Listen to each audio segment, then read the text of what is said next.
qui sont descendus en Normandie. Et donc, on est normand. Voilà. Je suis normand par mon père et vosgien par ma mère. Vous avez fait votre scolarité où? Au lycée Claude Bernard à Paris. Et c'est là où je voulais en venir. J'étais en troisième, quand mon professeur de dessin m'a pris par l'épaule en disant « Dis Joël, tu vas te faire virer à la fin de l'année ». J'étais en troisième. Tu ne fous rien, tu sais que tes cours, et au lieu de travailler, tu vas dans le bois de Saint-Cloud et tu fais des gouaches. Alors je vais te préparer une petite exposition dans la salle des profs pour montrer quand même que tu es au mieux que ce que mes collègues pensent. C'est un homme intelligent, ça. Et le censeur, j'ai pas été viré, le censeur m'a fait un échange d'une de mes aquarelles contre une boîte de peinture. Il était malin. Et à la fin, ils m'ont dit, dis donc Joël, tu feras carrière, c'est évident en peinture, mais tu sais une chose, c'est que la peinture ne rime pas son bonheur. Il faut absolument que tu fasses un second métier. Et moi, je te conseille que tu passes le professorat de dessin, sois prof, et tu verras, 17 heures de cours, c'est pas la mer à boire. Et surtout, tu vas passer le concours de la ville de Paris, et tu pourras avoir des cours du soir. Tu travailleras le soir de 8h à 10h et le samedi, et tu auras toute la liberté pour toi. C'est ce que j'ai fait. Il a été de très bons conseils. Voilà. C'est conduit en fait. Et j'ai fait ça en 13 ans. Et vous avez enseigné, donc, Pendant 13 ans. Pendant 13 ans, j'ai enseigné. Et je suis très content parce que j'ai ma petite retraite. Eh oui, mais oui, parce que là... Ma petite retraite d'enseignant. Oui, Non, je combien rigole. il y en a qui sont... rigole. Non, mais il y a beaucoup de personnes qui n'en vivent pas, qui sont dans... Mais c'est très difficile, C'est très difficile. C'est pratiquement impossible. Et vous avez raison, tout à l'heure, vous disiez, quand on attrape un petit rayon de lumière, c'est-à-dire qu'on peut un petit peu montrer ce qu'on fait, qui on est, c'est vrai, vous le disiez, la peinture, la sculpture, ce n'est pas aussi facile d'accès ni aussi populaire que d'autres arts. La musique, vous avez raison, tout le monde se fredonne des chansons, ça passe, c'est facile, on roule en voiture, on entend, il y a la radio, il y a tout. Absolument. Voilà. Très difficile de laisser un nom en peinture. Très difficile. Vous laissez... J'ai la chance Oui, moi, oui, oui. d'avoir actuellement plus de 5000 toiles à travers le monde. Oui. J'ai la chance, étant peintre officier de la marine, d'avoir des toiles version officielle au musée de la marine à Paris. J'ai des toiles dans différentes préfectures. J'ai des toiles également non seulement au musée de la marine, mais à l'école militaire de la marine, enfin de différents endroits.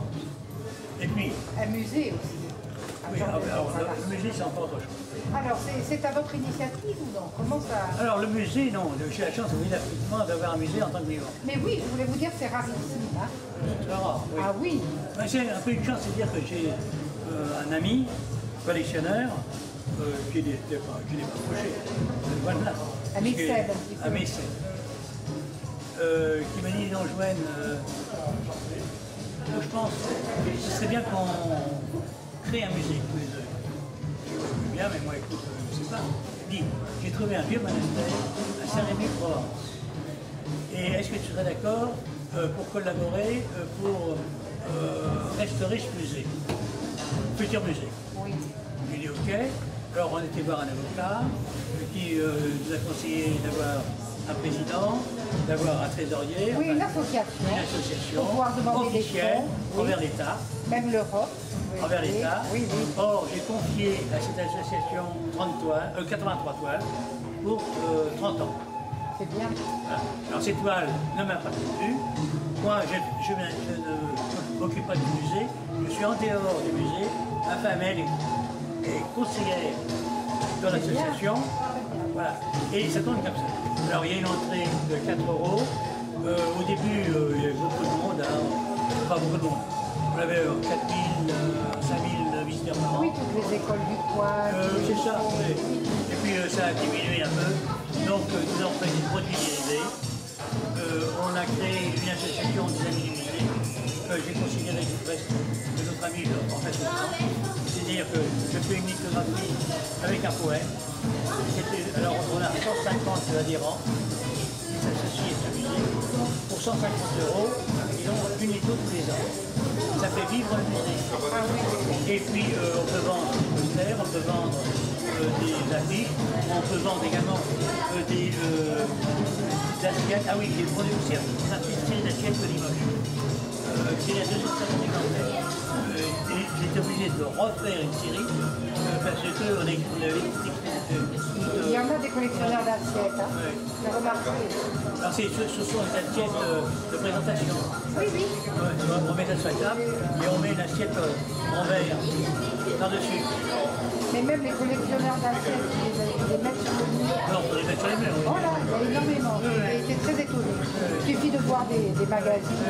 Écoutez, en tout cas, pour la Corse, c'est vraiment un honneur que... Mais je serais ravi que vous veniez à mon inspection personnelle, chez Timothée.